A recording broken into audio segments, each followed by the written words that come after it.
Hi lovelies, and welcome to Vlogmas day 16. The time right now is a few minutes, well, it's almost 2:30 in the afternoon, and the boys are taking a nap. Hubby slept out for a bit, and I'm about to start preparing lunch. Alright, so for lunch today, I told you guys to guess.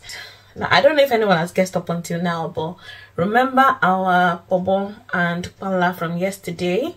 This is it. I have changed the water just once before I went to sleep last night, and it's already looking rehydrated. You guys, look at the small pomo that I soaked yesterday.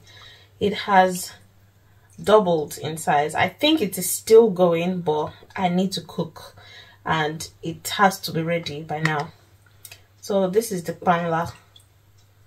This is the panla. Still looks very dry. I'm just about to give it a quick wash up right now, and then we're going to start cooking. You guys, we're going to be making native jollof rice. It's kind of similar to the jollof rice that we know, but it's made in a native way, in the sense that it has some native components. But I'll use what I have. I don't have everything, especially the scent leaf, because it's that scent leaf that actually makes it the native, that gives it the native jollof rice taste. But anyway, you guys, let's start cooking. I'm putting on my 3-piece that I got from Shein. It's very warm, you guys. It's so warm.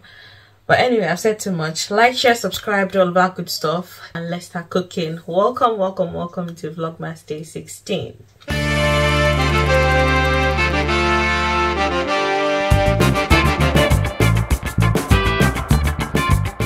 Alright, you guys, so as I mentioned earlier, this recipe calls for some traditional ingredients. I don't have all of it, but I'm using what I have. For example, goat meat is what is traditionally or mostly used for this recipe, but all I have is lamb meat, and that would do. I'm also going to be going ahead to slice up my pomo. I've already scraped this on both sides and given it a good wash, so it's all clean now. I'm just going to be cutting that into dices. I'm also going to be using 2 pala that I soaked along with the pomo. I'm taking out the bone and the guts, and I'm also going to be cutting that into chunks, and I'm just doing this so that there's no cheating, okay, so that everybody can get a reasonable amount of both pala and pomo. I'm also going to be slicing up 1 onion. You guys know that my love for onion is very obvious on this channel. Anyway, the meat is ready to be boiled. My Jamaican subscribers have suggested that I marinate my meat before I boil it, which is what I've seen with most Jamaican recipes. But this is the way we do it in Nigeria, but honestly, the marinating method works a lot better. But I'm kind of used to this method, and it also calls for, you know, planning ahead. I didn't know what I was going to cook the day before, so that's why I'm using this method. So in that pot, I've gone ahead to season with some coriander, cayenne pepper, thyme, curry, and some other seasoning, and I'm just putting salt as well. Put that to boil. In the other pot, I just give it a good wash, put some palm oil in there, my locust beans and my onions. I'm just going to be frying that till it's translucent, and then I'm going to be going in with my pepper. You guys know how I blend this pepper. I've shown you guys more times than I can count. So in there I have some scotch bonnet, long pepper, bell pepper, onions and garlic, and nothing else. I didn't put any tomato in this recipe because in the traditional recipe that I know, it doesn't have tomatoes. Okay, so I'm going in with my pomo. I've added some dry catfish as well as the panla. I'm going to be putting that at the start of the process so that it gets enough cook time. Yes, so I'm just going to fry that till I've reduced the water as well. I lit a candle just to help with the scent of the locust beans, because it does tend to linger after a while, so an aromatic candle helps with the smell of that.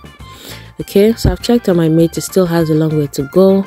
I'm going to be seasoning my pepper mix with some onga seasoning I got from the last unboxing, some onion powder, some onion granules, as well as garlic granules. I'm also adding some salt. Give that a quick stir. I added some curry as well, and then it's still going. But now that the meat is done, I'm just transferring that into my hair fryer. I'm going to be putting that on medium heat to just dry and kind of fry a little, and then I'm just going to be turning the stock into the pepper mix, and just it amps the flavor obviously.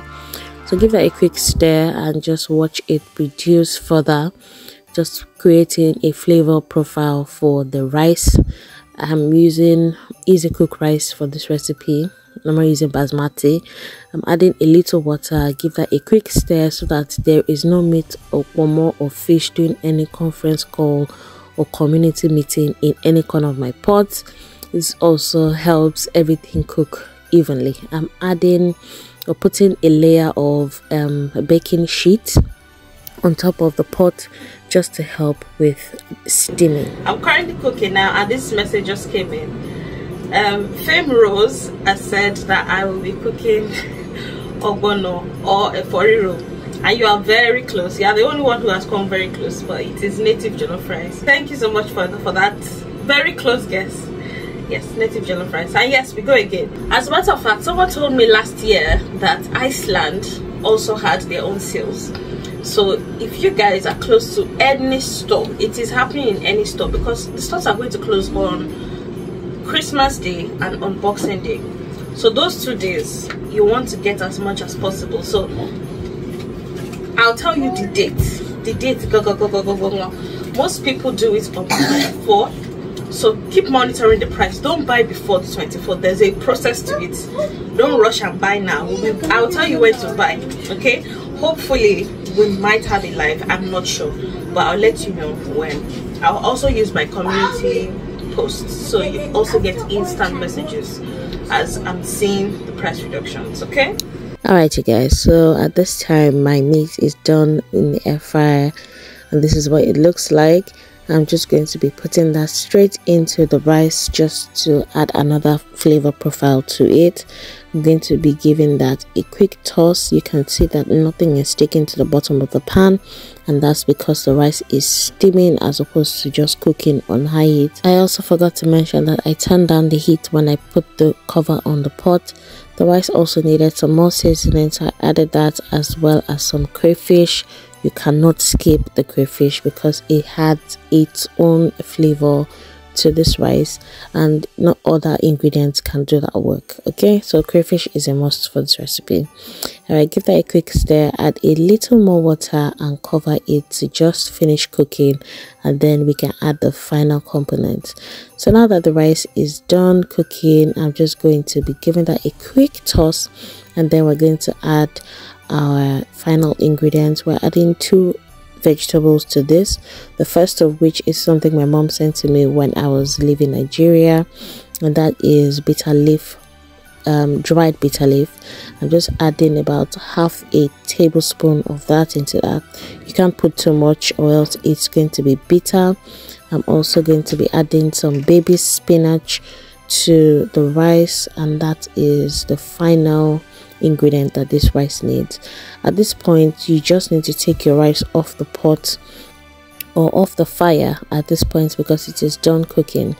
You don't need any additional heat because the vegetable needs to be fresh as it is.